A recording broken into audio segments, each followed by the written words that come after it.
जानाय लोंनाय गैयालाय गेदेर ओमफ्राय मिथिबाय रुमालाय नों सानैल' थाखायोमोन नामा? जों सानैल' थाखायो। आं दिनैसिम बिनि थाखायनो जानाय लोंनायबो गरदसेबो गैया। गथ' गथाय गैया? गथ'थ' बियो गथ' मोननो रोङा थैबाबो गथ' होनो रोङा बियो गथ' होनो हाया। माने बेना ओरैबादि बेमार दङ उदै सानाय दङ बेना उदै सानाबाथाय बिनि आथिं आखाइ बोख्रबजोबखायो। आंनि हिनजावा मंगलबार बाराय 20 थारिख माबायावहाय सोरांसि ओंखारलांदों मिथिबाय। होमब्ला आं समबार नाइटआवहाय मोनायावहाय आंना डिउटि दंमोन नालाय आङो नैबावहाय रेल स्टेसनावहाय आङो पल्टन बाजार रेल स्टेसनावहाय आङो डिउटि मावो। माबायाव ओरैनो बे कन्ट्रेक्ट माबायावहाय सुएलाव औ ओमफ्राय बेवहाय आं डिउटियाव थांनाय समावहाय मोजांमोन मानसिया जेबो माबा गैयामोन माने आं डिउटियाव थांनानै फैबा बेना सिमा ओरैबायदि जानानै सेजादों माने बै बेजों थाफाग्रा मादै बे रुम खाथियावनो ज' थालायखायो ओमफ्राय बेजों थाफायो बेरायफायो नालाय ओमफ्राय दा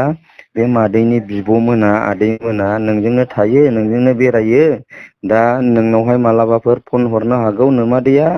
जों सिमखौ लांनानै नायथ'नो होननानै बुंदोंमोन आरोखि ना ओमफ्राय नैबे बुंनायाव मानसिया गावथ' थानाय जायगाखौ गावनो खोन्थायाखैबोमोन खोमा ओमफ्राय दा बिसोरो लांनानै बिदि सेबनानै लांबाय सिमा ओमफ्राय सिम लांथ'नानै ओमफ्राय बे मालाबा बुफ्लांबायगोन नामा बेफोरबायदि नंनानै आरो आंखौ सेबबावगोन नामा ना बेफोरबायदि साननानै खारखो ना बेलेगजों लाइन दंमोन आं दा बेखौबो हमनो हायाखै। ओमफ्राय दा बेथ' माबानिफ्राय नैबे जों थानाय माबानिफ्राय कामाख्या गेट ओरैहाय जोंना कामाख्या गेटनि गोजौजों फैनानै जों माबायाव थायो थानाया फाथासिल आमबारि गोलैयो ओमफ्रायो जों थानाया सिगुनबारि बर' सक गोलैयो। ओमफ्राय बेवहाय जों थायो ओमफ्राय बेनिफ्राय खारदों मानसियाथ' गुवाहाटियाव जेरावबो बेरायनो रोङा। माने नोंनि हिनजावा खारदों आरो ना? औ खारबाय गैला ओमफ्राय नोंनि नामा मा नाम ओमफ्राय हिनजावनि नामा मा नाम? आंनि नामा प्रदिप ओमफ्राय प्रदिप बसुमतारी ओमफ्राय आंनि हिनजावनि नामा रैसुमै बसुमतारी। ओमफ्राय हाबा जानाया बेसे गोबाव जाखोमोन? हाबा जानाया बोसोरनै जाबाय। ओमफ्राय नोंसिनि ओरैनो अरिजिनेल गामिया? जोंनि अरिजिनेल गामियाथ' जोंनिया जरदानपुर बिसमुरि। क'क्राझार? क'क्राझार औ। ओमफ्राय बे गुवाहाटियाव थाफैनाया बेसे गोबाव जाखोमोन? गुवाहाटियाव थाफैनाया बोसोरसे जाबाय बोसोरसे एसे बारबाय। माने हिनजावखौ लाबोफाखादोंमोन आरो ना? आं लाबोफाखादोंमोन औ लाबोफादोंमोन ओमफ्राय गथ' जेबो गथाय गैया गथ'थ' बियो गथ' मोननो रोङा थैबाबो गथ' होनो रोङा बियो गथ' होनो हाया। माने बेना ओरैबादि बेमार दङ उदै सानाय दङ बेना उदै सानाबाथाय बिनि आथिं आखाइ बोख्रबजोबखायो ओमफ्राय बेबायदि माबा जानानै थाखायो आरोखि बेखौ ओंखायनो आं दा बुंदों गेदेर मिथिबाय सोरबाफोर बेखौ लांफैबायदोंबा बेथ' थांनो रोंखाया नालाय जा रुमाव थायो बे थायो ओमफ्राय सोरजोंबा बेरायहैबा बेजोंल' बेरायहैफानो रोंगोन आरोखि बियो ओमफ्राय थांनो रोंगोन बियो खुनुरुखुम थांनो रोंगोन जालुकबारिसिम थांनो रोंगोन। जालुकबारिनिफ्राय ओरै थांनो रोङा बियो बासबो गाखोनो रोङा ट्रेनबो गाखोनो रोङा आरो बे जेबो भाषा रोंखाया। ओमफ्राय सोरजोंबा रायलायनायनि माबा दंमोन नामा? रायलायनायनि बियो सिगांहाय बे माबानि अदालगुरिनि नैबे माबायावहाय रङिया स्टेसनावहाय खामानि मावो माबा बेबायदिनो जों बादिनो कन्ट्रेक्टआवहाय खामानि मावो रङिया स्टेसनाव खामानि मावो बेफोरबायदि खोन्थादोंमोन आरोखि बे लोगोसो आं सेबबाबो लोगोसो होनना बुङो आङो बिदि लोगोसो होननायखाय आङो बेखौ सेबाबो मुङाबो बेफोरबायदिनि दावराव जायो एखमबा सोरजों रायलायदों मादों बेखौ सेबो आरोखि आं होमब्लाबो बियो लोगोसो बेफोरबायदि खोन्थायो आरोखि ना गेदेर। ओमफ्रायो बिनि लोगोफोर हिनजावफोरबो हरबाय थायोमोन माने सोरबा मनजुलि नाम होननाय बेबो हरबाय थायोमोन गेदेर खोनाबाय। ओरैनो गोमानाया मा थांनाय समबार खालि ना? मंगलबार सोरांसि माने आं समबाराव दिनै सुक्रुबार औ बुधबार बिस्थिबार सुक्रबार दिनैजों सानथाम जाबाय। माने मंगलबार बुधबार बिस्थिबार शुक्रबार दिनै सुनिबार ना दिनै सुनिबार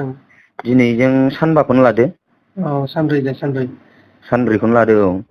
ओमफ्राय बियो आं बेनो फैसा होनो दोनदों फैसा होनो दोननायाव बियो फैसा लानानै थांदों ओमफ्राय मबाइलाथ' गावना सिम गैखाया सिम गैबावा मबाइलाबो मबाइला सिम गैया ना सिम लाखुमादोंमोन सिमबोथ' लाखायाखै बे जा सेनानै लांदों बे सिमल'सोमोन बेनावहाय ओमफ्राय मा होनो बे फैसाखौ बेसे लांदों फैसाखौ बियो 13.5 लांदों ओमफ्राय आंनो थाइसेबो गालांनाय जायाखै आंहा ओरै डिउटियाव थांब्ला आंहा गारि भारा थांनांगौ जायो नैबेनिफ्राय जोंनि माबानिफ्राय सिगुनबारिनिफ्राय आंहा गारि भारा थांनांगौ जायो स्टेसनसिम थांलाय फैलाय आंहा गारि भारा नांगौ आरो जानायनि नांगौ रुमनि नांगौ बे फैसाखौ बियो लानानै थांफादों ओमफ्राय आंखौ बेफोरबायदि खालामलांनो नाङामोन आरोखि गेदेर खोनाबाय बियो आं गावखौ इमान अनदों आं अनसेयावबो बियो गावनि बिनाय मानि होयो आङो गाव बिनायखौ ना खालामा आङो गाव जेखौ बियो बेखौनो मोनो गाननाय जोमनायबाबो मोनो मबाइल नांगौ मबाइल मोनदों होमबा आंनिफ्राय जेबो दावरावआनो गैया ओमफ्राय दा हिनजावखौ नोंनो नांफिनगौ ना नांफिनला आंनो नांफिनगौ आङो बेखौ फैफिनबाबो आं जेबो बुवाबो जेबो होनाबो रायाबो आं सेबाबो सोरबाफोर बेखौ लांफैबायदोंब्ला अननानै बिनि हाबा जाखानायखौ नैबे इउटुबाव नायनानै नुनानै हाबा जाखानाय हौवा दंखायो आरो बियो लांबाबो इयुनावहाय बियो गथ' जोनोम होनो हानाय जेबो माबा गैया बेखौहाय मिन्थिनानै सोरबाफोर लांबाय बायदोंबाबो बेखौ आंनोहाय आंनि नाम्बारावहाय फन खालामनानै सोरबाफोर खोन्थाहरथों जेन'बा आं बेखौ गावसोर दोनफैनो हायाबाबो आं खस्थ' खालामनानैबाबो फैसा गारनानैबाबो आं बेखौ लायगोन गेदेर जागोन दे खोनाबाय लायनानै आं बेखौ मोजाङैनो दोनफैगोन आं मोजाङैनो जाहोफैगोन थैजासिम आं मोजाङैनो थालांगोन होमबाबो आं बेखौ जेबो खालामा ओरैनो न'खरनि मानसिफ्रा मिथिजोब्बाय दा न'खरनि मानसियाव आं खोन्थाजोब्बाय आं दाख्लै थांदों ओमफ्राय थांनानै बिसिनि न'खरनि मानसिनोबो आं फन हरनानैबो खोन्थाहरखादों आं थांनायनि सिगां माने बे जेदिना फुं सोरांसि खारदों अब्ला आं जालुकबारियाव आं सुपार गाखोनानै आं डाइरेक्ट बङाइगाव सुपार गाखोना आं थांदों बे थांनायावहाय बे गारियानो आं गाखोनाय बास गाखोनोबो सुपार गाखोनोबो बे आं गाखोनाय गारियानो फार्स्ट ओमफ्राय बेथ' ट्रेनजों थांनो रोङा मानसि लांफैग्रा गैयाबा बे ट्रेनजों थांनो रोङा मानसि लांफैग्रा दंबा हले बे ट्रेनजों थांगोन आरो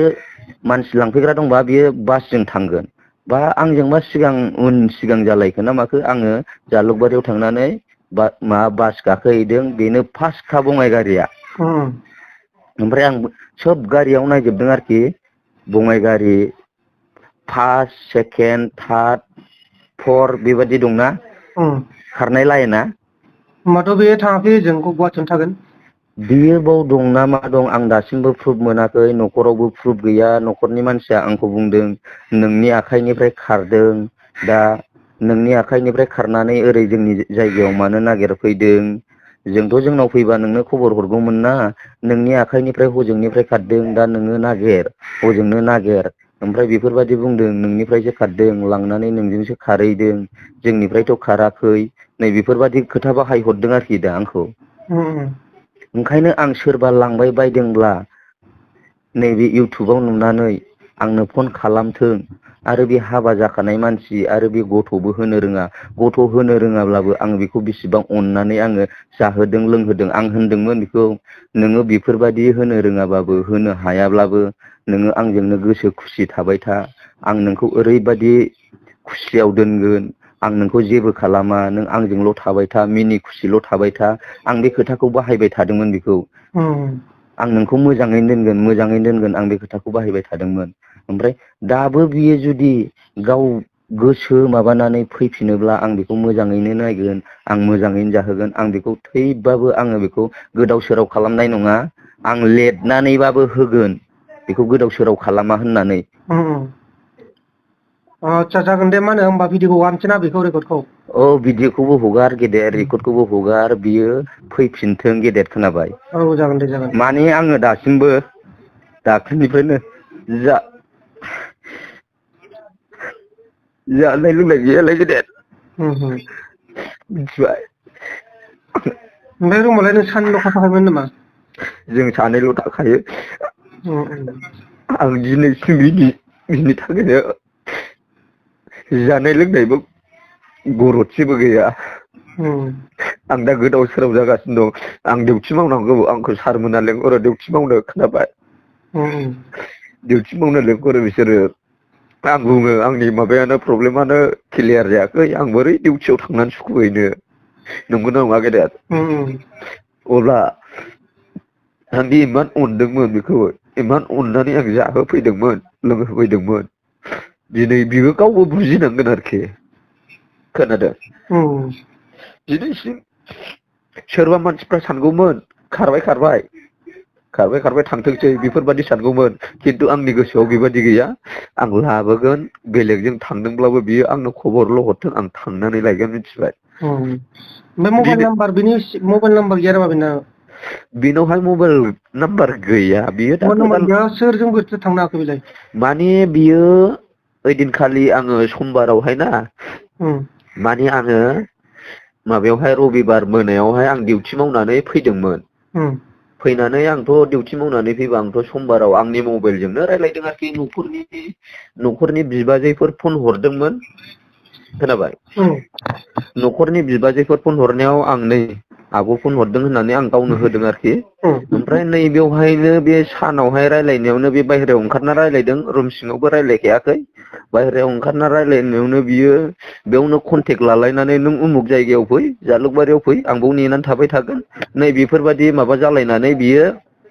बेनावथ' लोगोफोरनि नाम्बार सोरबा रायलायग्रानि नाम्बारा मबाइलाव सेभ खालामनाय दंजोबो ना बियो जेन'बा जालुकबारिफ्राव जालुकबारियावथ' थांनो रोङो नालाय जालुकबारिफ्राव थांनानै फैसाबो लानानै खारखानाय नालाय गावनि डकुमेन्टसफोरखौबो लानानै थांजोबखादों नालाय बियो सिम गोदान बख'नानै बियो कन्टेक्ट लालायदों जानो हागौ नै बेफोरबायदि कन्टेक्ट लालायनानै बियो थांदों जानो हागौ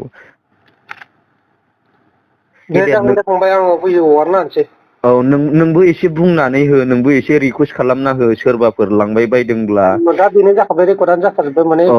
रेकर्डआनो जाखाजोब्बायना नोंनिखौ खोनाजोबखाबायना गासिखौबो